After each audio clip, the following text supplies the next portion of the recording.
আমি চট্টগ্রাম থেকে আসছি 7 মাইল বাজারে গরু কেনার জন্য। চট্টগ্রাম থেকে কেনার গরুর দাম অনেক বেশি, চড়া দাম। আমরা যে বাজার নিয়ে আসছে তার থেকে বেশি দামে গরু কিনা হচ্ছে এখানে। তো পোষাচ্ছে না, আমার তো কিনা হচ্ছে কি জন্য এত টাকা খরচ করে আসছি, সেজন্য যাইতে হবে গাড়ি নিয়ে, সেজন্য নিতেছি। কিন্তু চট্টগ্রাম অনেক ভালো এখান থেকে, আমাদের এসব চট্টগ্রাম অনেক ভালো।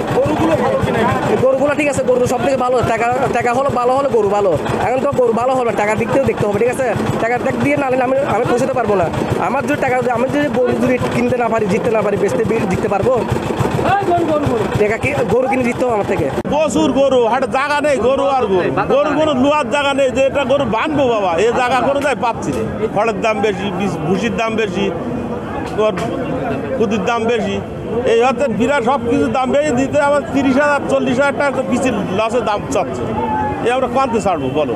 এই হচ্ছে ব্যাপারটা, আমরা কোনো তো ব্যাপারে মরি যাবো। কিন্তু 1,20,000 টাকার গরু চাচ্ছে আছে 1,30,000 40,000 এখন দাম চাচ্ছে।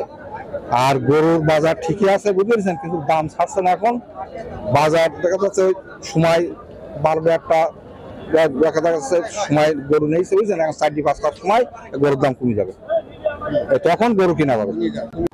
ইন্ডিয়ান গরু আসলে কোথায় লাভ হচ্ছে আর কি। আমরা বাইরের থেকে গরু কিনে নিয়ে এসে বেশি হাটে, এখন গরু বেচা কিনা হচ্ছে না, বাজার খুব খারাপ, পার্টি টাটি নাই, এখন লস যাচ্ছে, গরুতে বেচতে পারছি না। গো খাদ্য দাম বেশি হওয়ার কারণে তারা তো লসে বেচবে না, বুঝছে। তারা দামে খাদ্য খাবার কিনছে, তারা দামেই বেচবে, কিন্তু আমরাই কিনতে পারছি। রাজশাহী আসছে, রাজশাহী কিনে যার ইচ্ছা মতন চলে আসে, কোনো ধন ফোন ঝামেলা ফ্যাসিলিটি নেই। ওর দাম চাচ্ছে যেমন তোমার সমদস্ত বলছে, গরুর দাম কেমন? এই গরুর দাম চাচ্ছে আমি 1,35,000, খদ্দের 100 বলছে, 105 বলছে, আমি দিচ্ছে কিনা রয়েছে 10,000, এই জন্য বেচতে পারছি না।